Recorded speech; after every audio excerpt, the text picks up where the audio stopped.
Nesta aula, vamos falar das forças que agem no movimento harmônico simples.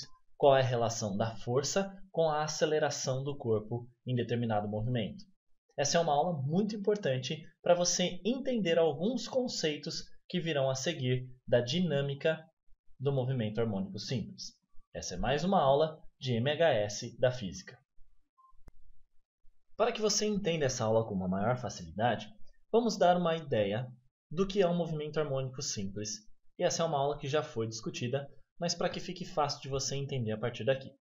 Imagine essa bolinha então girando em volta dessa circunferência em movimento circular uniforme.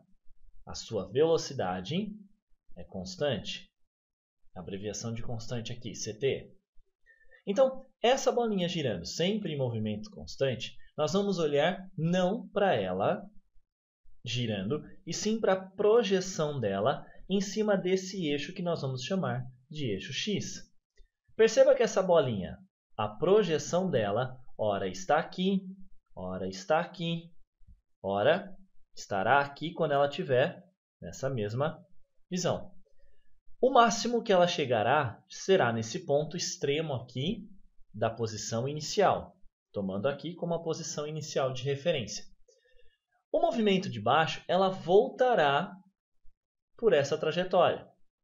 Se você imaginar isso ao longo do tempo, a projeção dessa bolinha ficará indo e voltando, indo e voltando, indo e voltando. Esse é o movimento harmônico simples. Se a velocidade é constante, logo ela tem um período. O que significa o período? O tempo para ir e para voltar, que seria o tempo de um ciclo dessa bolinha em volta dessa circunferência. O que nós vamos analisar nessa aula é somente a projeção dessa bolinha, então, quando ela parte de um ponto até o outro e volta para esse ponto de partida. Vai e volta, vai e volta. Esse é um movimento harmônico simples. Para você entender, então, a relação entre a força e a direção que essa bolinha, ou a projeção da bolinha, vai ter sobre o eixo que nós acabamos de ver, vamos usar três situações aqui. A primeira, a segunda e a terceira. Como você pode ver, eu apenas escrevi o eixo aqui e não mais a circunferência, mas nós vamos pensar na projeção da bolinha girando em torno da circunferência sobre o eixo, em três situações. Nós temos aqui também a maior amplitude e a menor amplitude que essa bolinha pode percorrer, a posição de equilíbrio e aqui uma orientação para o nosso eixo positivo. Vamos então relembrar alguns conceitos de cinemática durante essa aula, que será importante para você entender com maior facilidade. O primeiro caso aqui, vamos pensar nessa bolinha então, que ela está em movimento no sentido positivo da trajetória, ou seja, o nosso x aqui é positivo. Se você for pensar que essa bolinha ela vai chegar nesse ponto máximo e vai inverter o seu movimento, ou seja, trocar a direção, o x passará a ser negativo, pois irá no sentido contrário aqui da trajetória. Nós temos que pensar que nessa situação há uma força, então, brecando essa bolinha. Ou seja, há uma força contrária que faz com que ela, ao chegar nessa situação, inverta o seu sentido de movimento. Logo, essa força, quando a bolinha está na posição x, ela é negativa. Então, a força aqui ela será menor do que zero. Menor do que zero, negativo. Aqui para um x positivo, pois essa bolinha precisa inverter a direção do movimento. Lembre-se, ela está aqui na parte de baixo e daqui ela vai passar a voltar. Então, chegando aqui, ela diminui a sua velocidade com relação ao eixo para poder inverter. Se ela diminui a velocidade para poder inverter o sentido, nesse ponto eu tenho que a velocidade dela é zero. Velocidade no ponto A, mais. Pois toda partícula que troca o sentido do movimento, a velocidade é zero. Lembre-se da cinemática. Da mesma forma, nós vamos pensar então quando essa bolinha estiver chegando aqui no menos A. Observe que agora o x dela é negativo. Lembre-se que é apenas uma orientação da trajetória.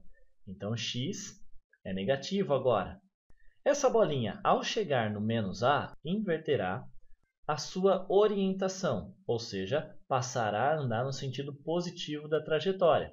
Então, da mesma forma, aqui nós temos que ter uma força contrária ao movimento.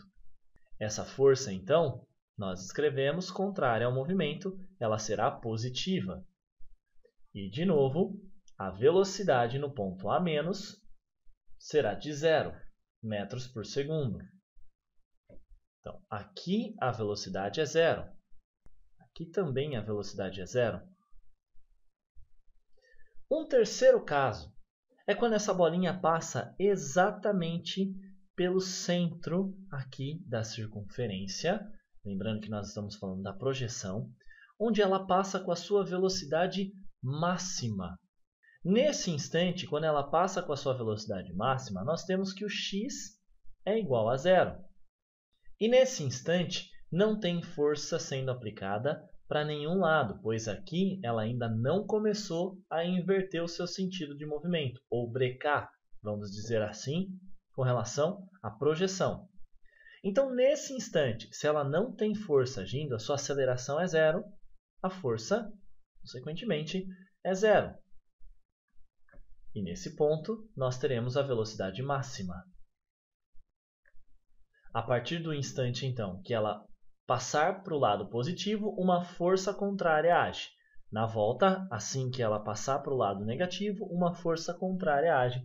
E aí nós voltaremos para os dois casos acima.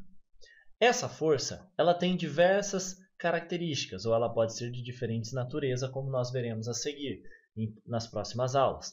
Ela pode ser uma força elástica de uma mola, por exemplo, ou a composição da tração de uma corda, ou a decomposição da tração em uma corda no pêndulo simples. Faça o seu resumo, preste bastante atenção na ideia da força contrária à direção que a bolinha está percorrendo aqui para o movimento harmônico simples, e bons estudos!